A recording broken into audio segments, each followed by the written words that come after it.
Capítulo 5. Siempre decides algo. Imagina que alguien te pone una pistola en la cabeza y te dice que tienes que correr 42 kilómetros en menos de 5 horas, o si no, te matará a ti y a toda tu familia. Sería horrible. Ahora imagina que te compraste unos zapatos deportivos y ropa deportiva, padrísimos. Entrenaste con religiosidad durante meses y completaste tu primer maratón con tu familia más cercana y tus amigos aplaudiéndote y lanzándote vítores en la línea de meta.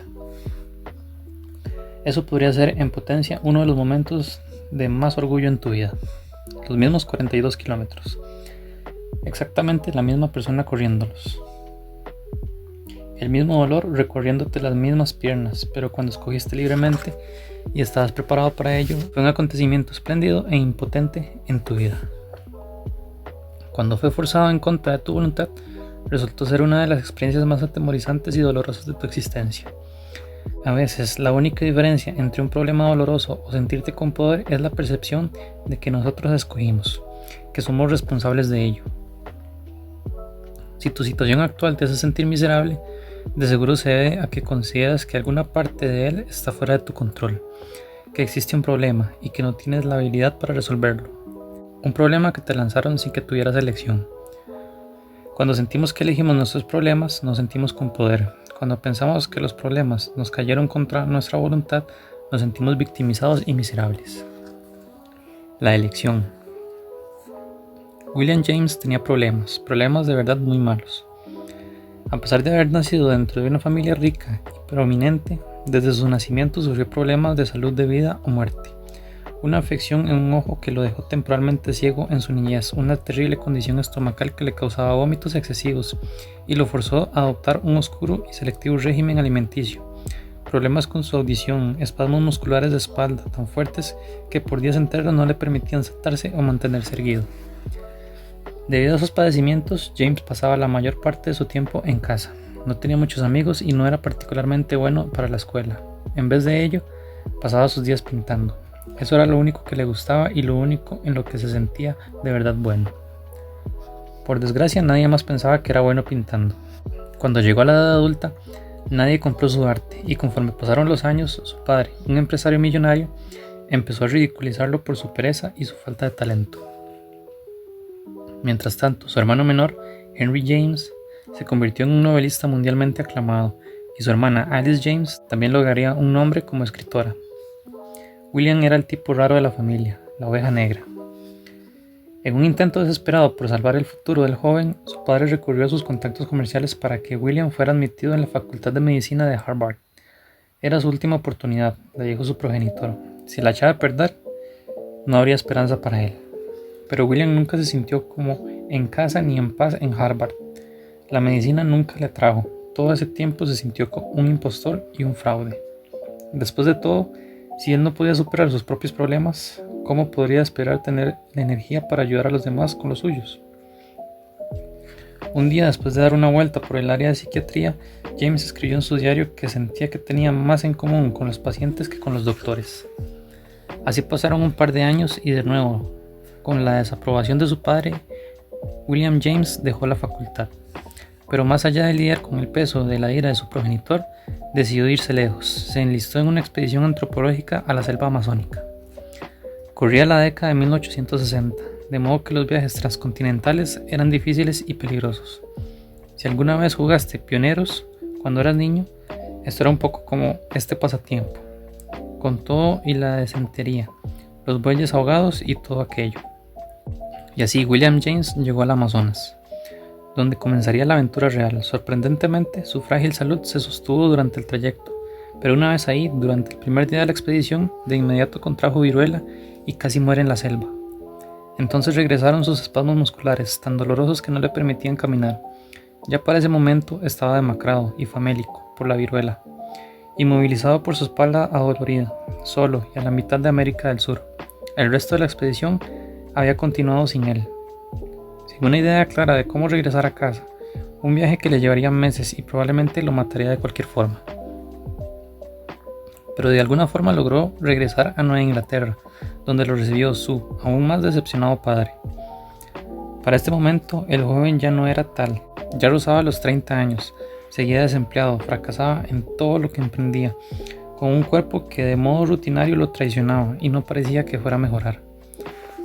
A pesar de las ventajas y oportunidades que tuvo en la vida, todo se había desmoronado. Las únicas constantes en su existencia parecían ser el sufrimiento y la desilusión.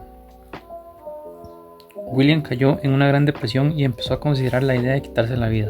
Sin embargo, una noche mientras leía una de las conferencias del filósofo Charles Peirce, James decidió realizar un pequeño experimento.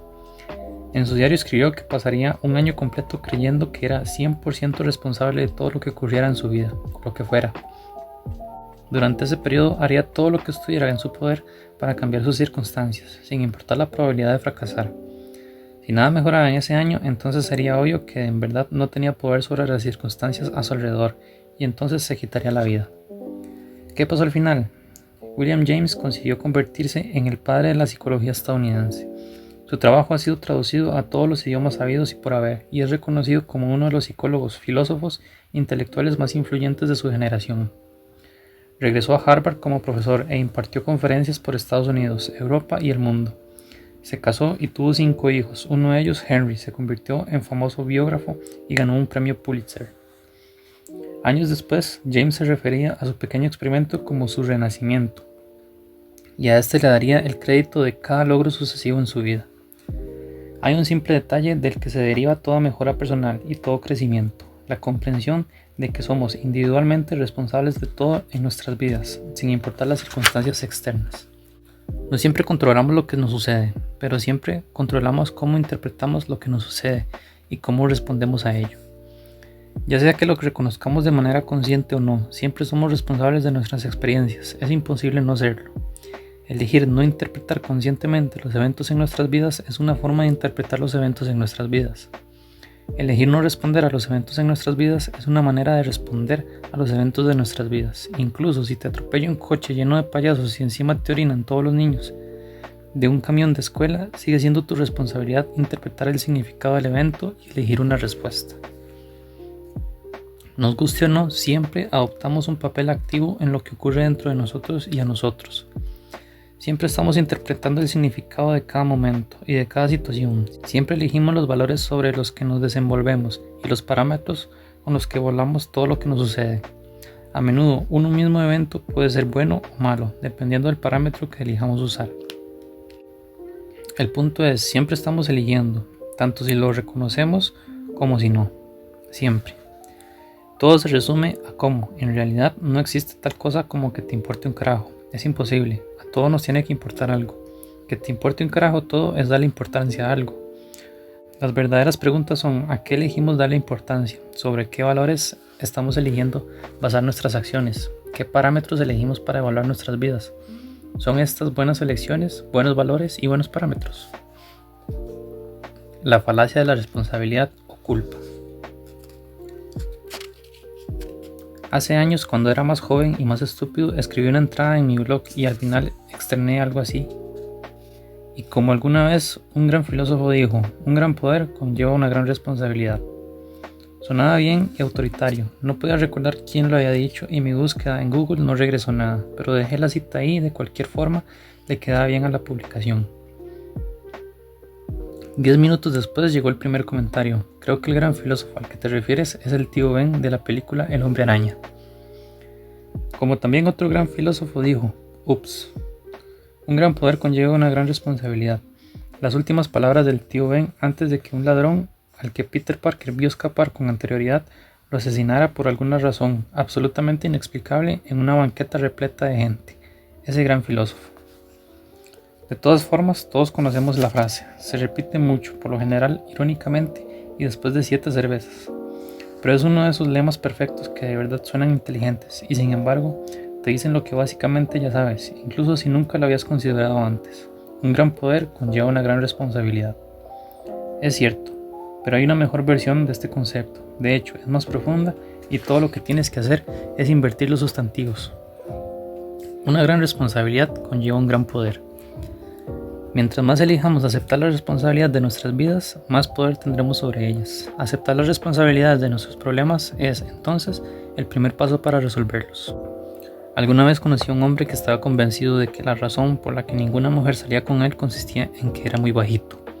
Era educado, interesante y bien parecido, un buen partido, en principio, pero tenía la absoluta certeza de que las damas lo rechazaban por su baja estatura. Y debido a que él se sentía demasiado chaparro, casi nunca salía ni trataba de relacionarse con personas del sexo femenino.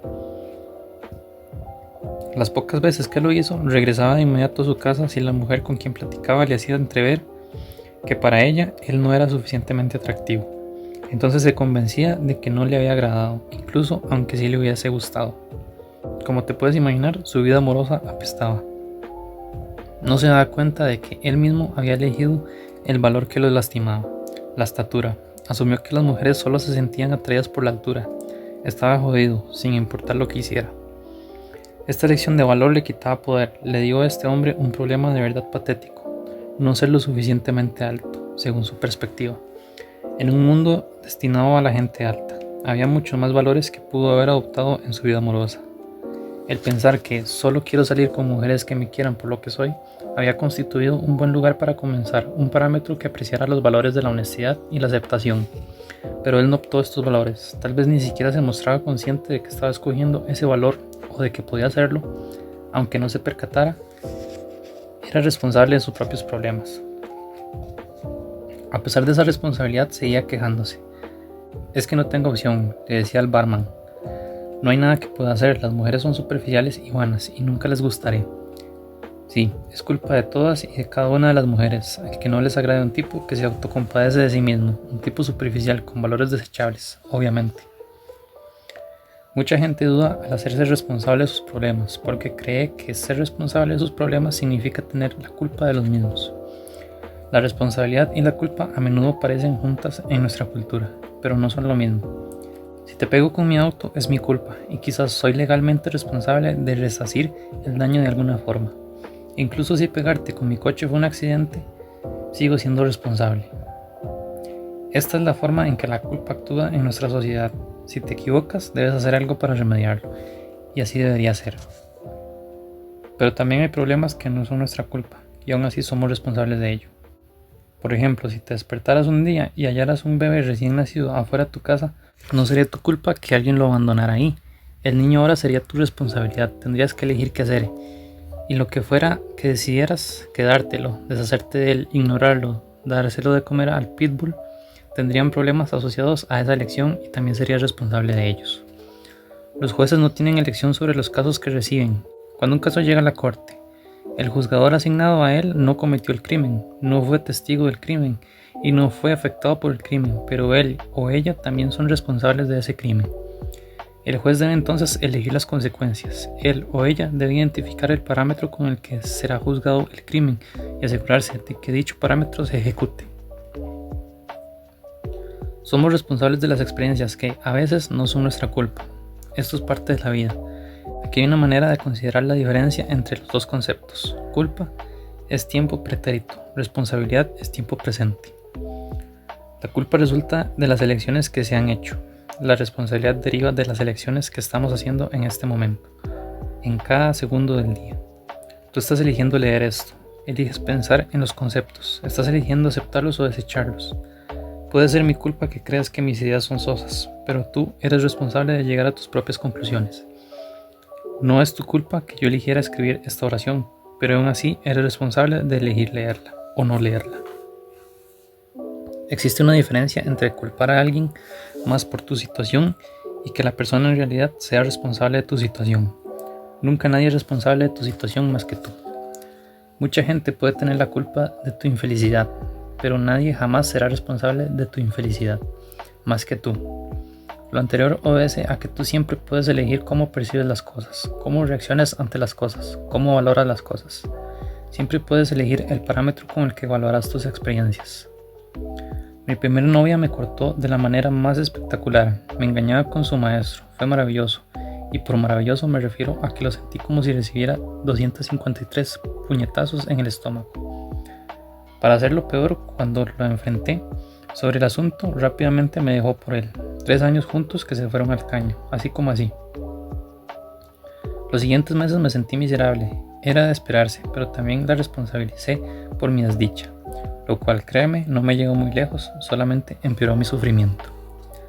Verás, yo no podía controlarla, sin importar cuántas veces la llamara o le gritara o le rogara que regresáramos, o la visitara de manera sorpresiva en su casa, o hiciera otras cosas irracionales y sórdidas como las que llevan a cabo los exnovios, jamás podía controlar sus emociones o sus acciones.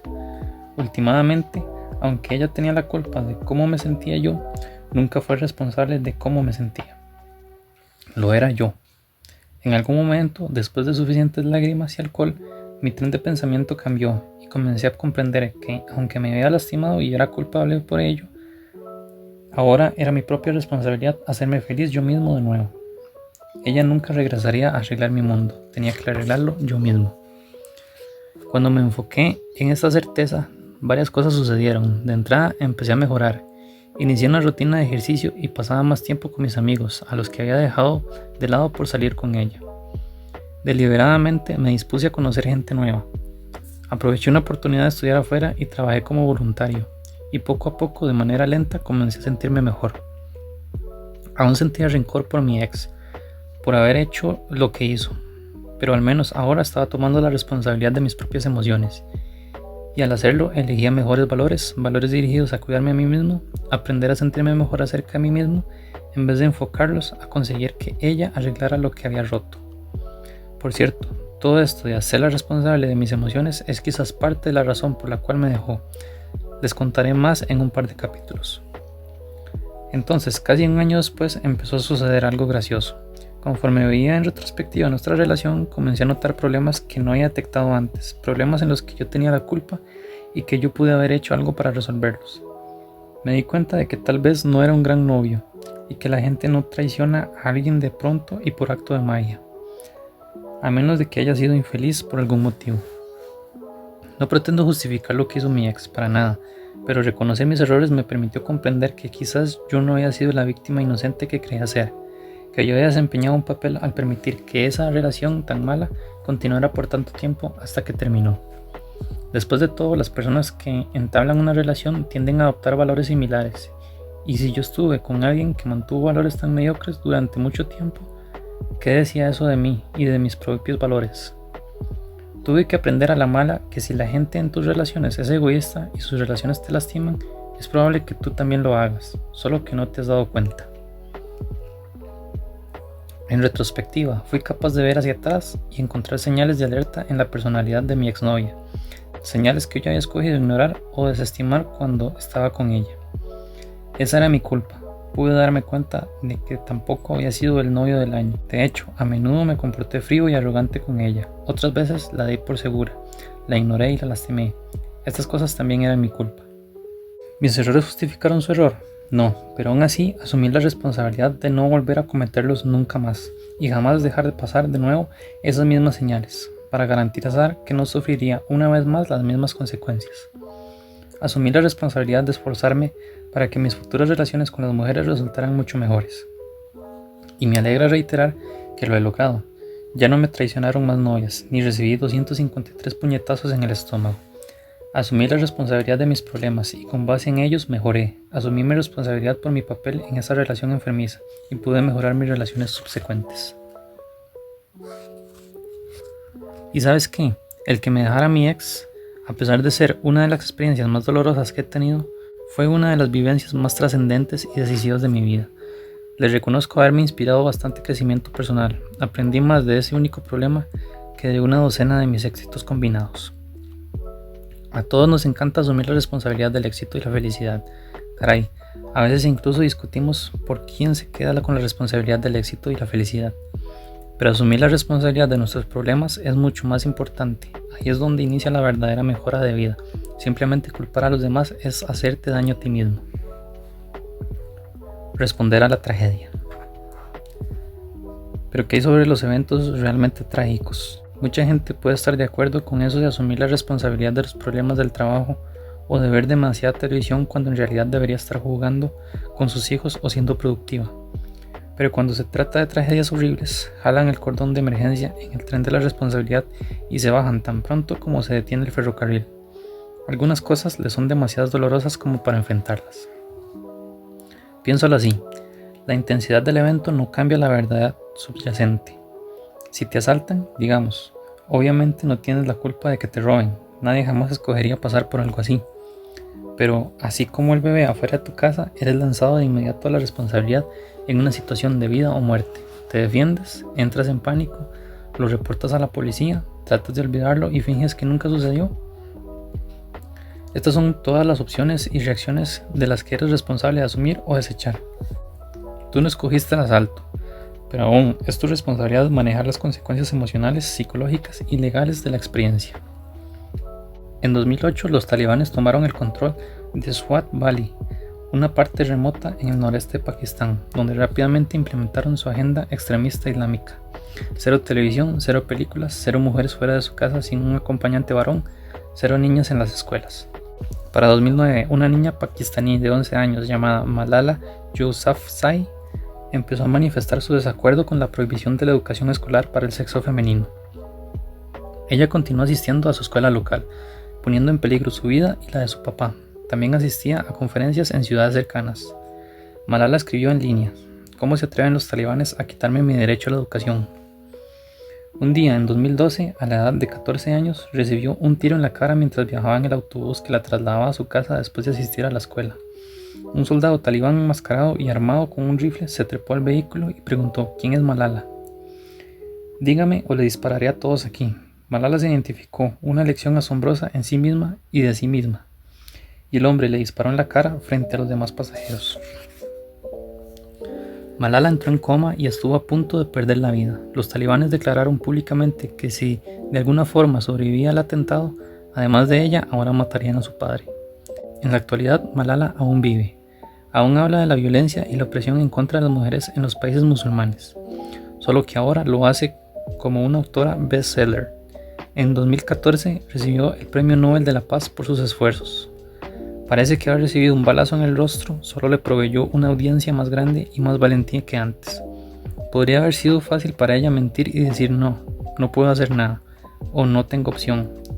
Eso, irónicamente, también hubiera sido su elección, pero eligió lo opuesto. Hace unos años escribí en mi blog algunas ideas de este capítulo y un hombre dejó un comentario. Dijo que yo era superficial. Añadió que no tenía una comprensión real de los problemas de la vida o de la responsabilidad humana. Señaló que su hijo recientemente había muerto en un accidente automovilístico.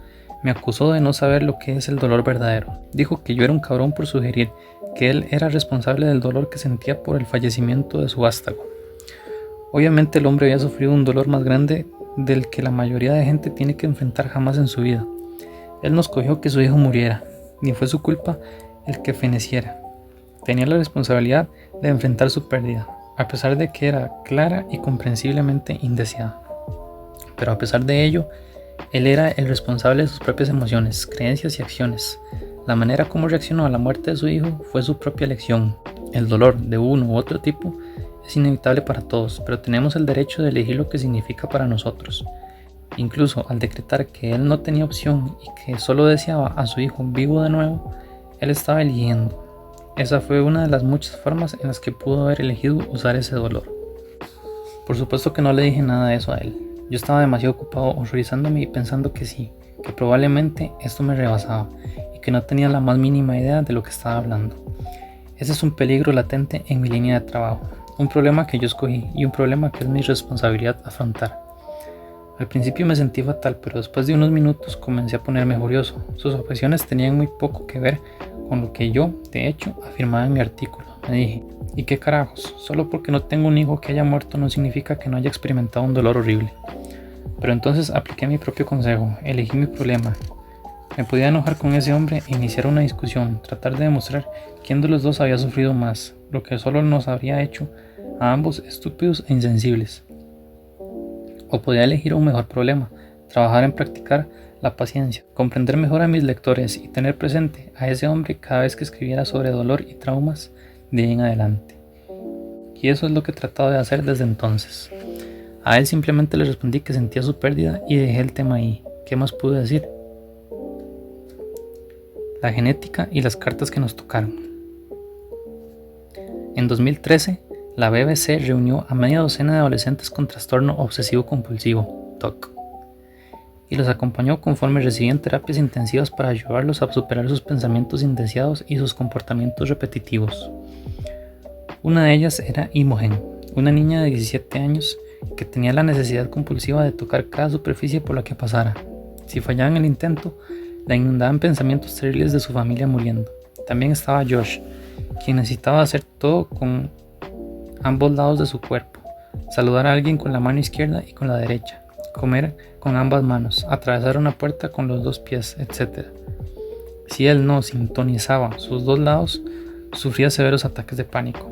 Y por último estaba Jack, un germofóbico que se rehusaba a salir de su casa sin usar guantes, hervía el agua que consumía antes de beberla y se negaba a probar comida que no hubiera sido preparada y desinfectada por él mismo. El TOC es un terrible desorden neurológico y genético que no se puede curar. En el mejor de los casos se puede aprender a manejarlo, y como veremos, controlar este trastorno se reduce a manipular los valores propios. Lo primero que los psiquiatras de este proyecto les dicen a los chicos es que deben aceptar las imperfecciones de sus deseos compulsivos.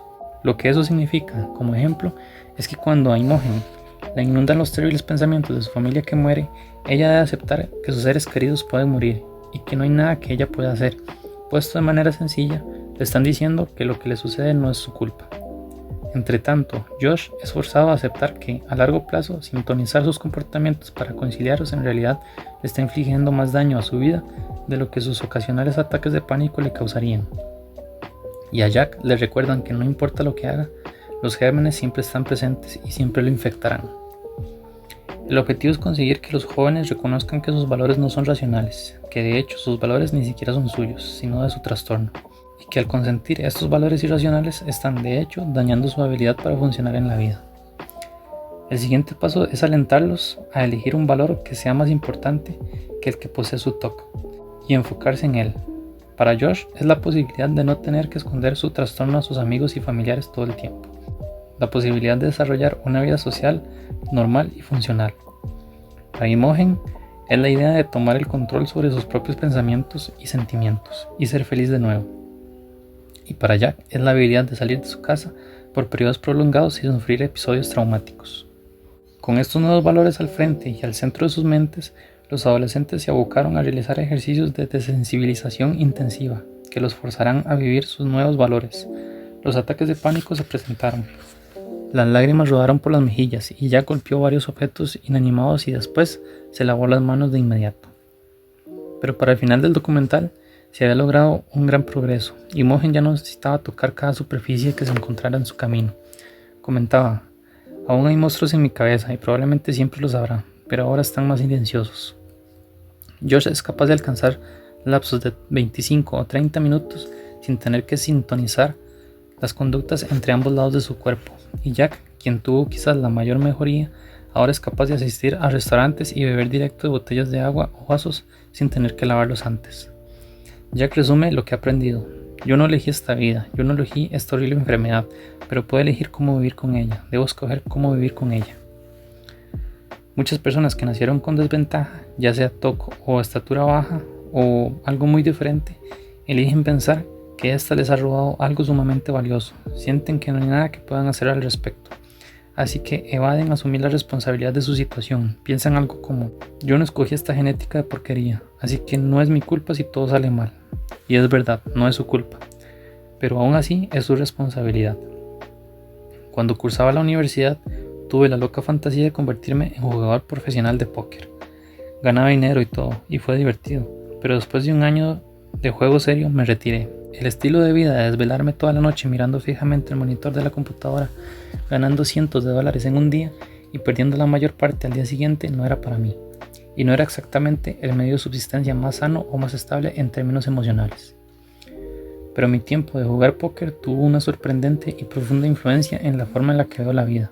La belleza del poder es que, si bien la suerte siempre tiene un papel importante, esa misma suerte no dicta el resultado de un juego en el largo plazo.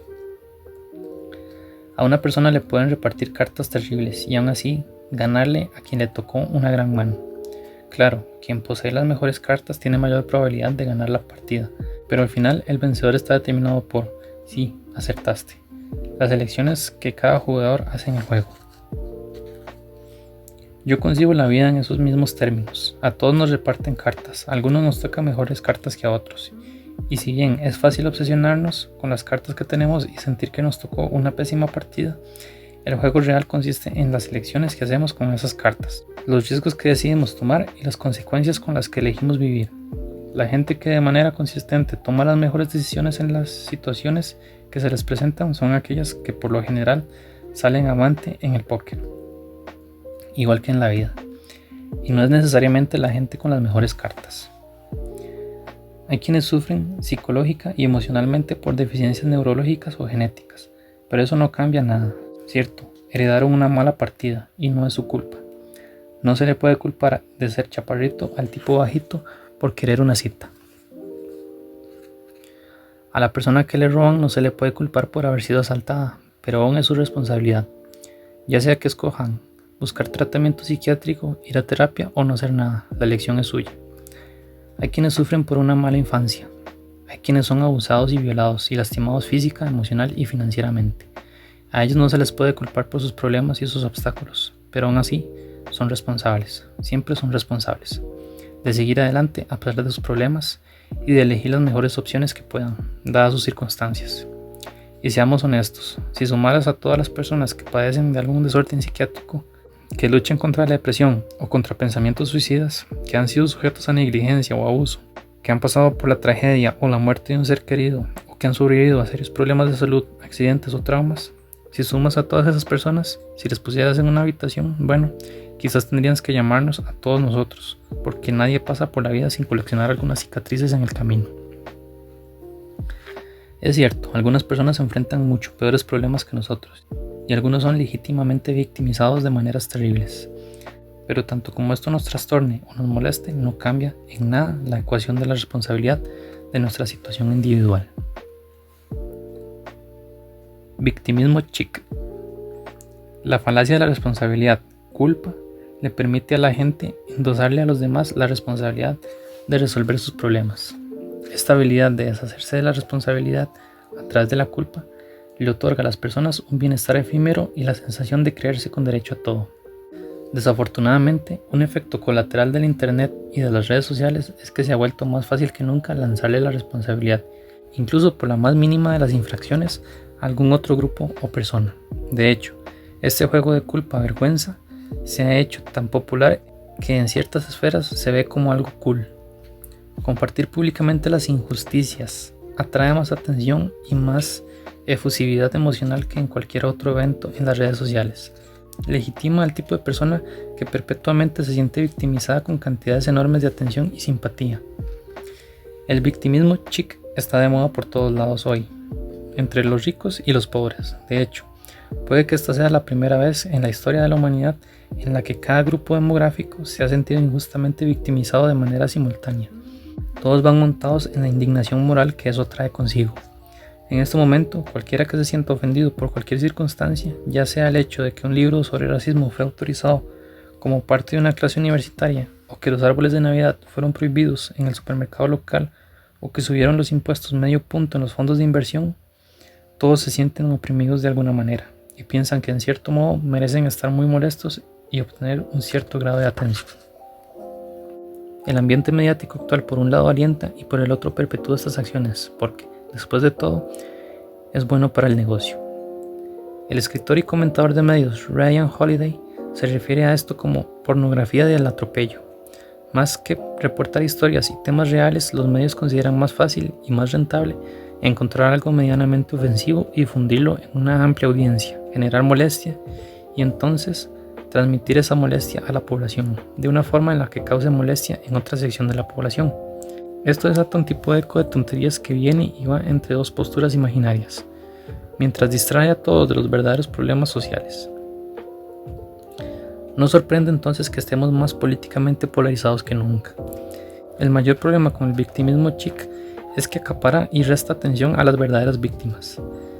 Es como Pedro y el lobo. Mientras más personas se proclaman como víctimas a la menor provocación, más difícil es ver quiénes son las verdaderas víctimas. La gente se vuelve adicta a sentirse ofendida todo el tiempo, porque les provee un momento efímero de bienestar. Creerse con derecho a todo y con la superioridad moral se siente bien, como lo expuso el caricaturista político Tim Krader en su columna de opinión en el New York Times. El sentirse atropellado es como estas otras cosas que te hacen sentir bien, pero con el tiempo te devoran de adentro hacia afuera, y es incluso más insidioso que muchos vicios, porque ni siquiera somos conscientes de que es un placer. Parte de vivir en una democracia y en una sociedad libre es que todos tenemos que lidiar con puntos de vista y con gente que no necesariamente nos gusta. Ese es simplemente el precio que pagamos. Incluso podrías decir que es la razón de existir del sistema. Y parece que más y más gente se está olvidando de esto. Debemos escoger nuestras batallas con cautela, mientras intentamos simultáneamente coincidir un poco con nuestros supuestos enemigos. Deberíamos acercarnos a las noticias y a los medios con una sana dosis de escepticismo, evitar generalizar y etiquetar a aquellos con los que no estamos de acuerdo. Debemos priorizar los valores de ser honesto, de fomentar la transparencia y de abrazar la duda sobre los valores de siempre estar en lo correcto, sentirnos bien y obtener venganza. Estos valores democráticos son más difíciles de mantener dentro del ruido constante de un mundo globalizado, y a pesar de todo debemos asumir esta responsabilidad y nutrir dichos valores. La responsabilidad futura de nuestros sistemas políticos podría depender de ello. No hay un cómo. Mucha gente escuchará todo esto y entonces dirá, ok, pero ¿cómo? Entiendo que mis valores están equivocados y que he evadido la responsabilidad de mis problemas, que me siento con derecho a todo y que creo que el mundo debería girar en torno a mí y a cada inconveniente que experimento, pero ¿cómo cambio? Y lo anterior lo responderé con mi mejor personificación de ayuda. Hazlo o no lo hagas, no hay un cómo. Tú ya estás eligiendo, cada momento de cada día, a qué le das importancia. Así que el cambio es tan sencillo como elegir darle importancia a algo diferente. En realidad es así de simple, solo que no es fácil. No es fácil porque te sentirás como un perdedor, como un fraude y como un tonto al principio. Te molestarás con tu mujer, con tus amigos o con tu padre en el proceso. Todos estos son efectos secundarios de cambiar tus valores, de cambiar a qué le estás dando importancia. Pero son inevitables. Es simple, pero es muy, muy difícil. Veamos algunos efectos secundarios. Te sentirás inseguro, te lo puedo garantizar. ¿Debería darme por vencido? ¿Es esta la mejor decisión? Desechar un valor en el que has confiado por años te desorientará, como si ya no supieras más lo que está bien y lo que está mal. Es difícil, pero es normal. Siguiente, te sentirás fracasado. Has dedicado la mitad de tu vida a medirte y evaluarte en relación con ese valor.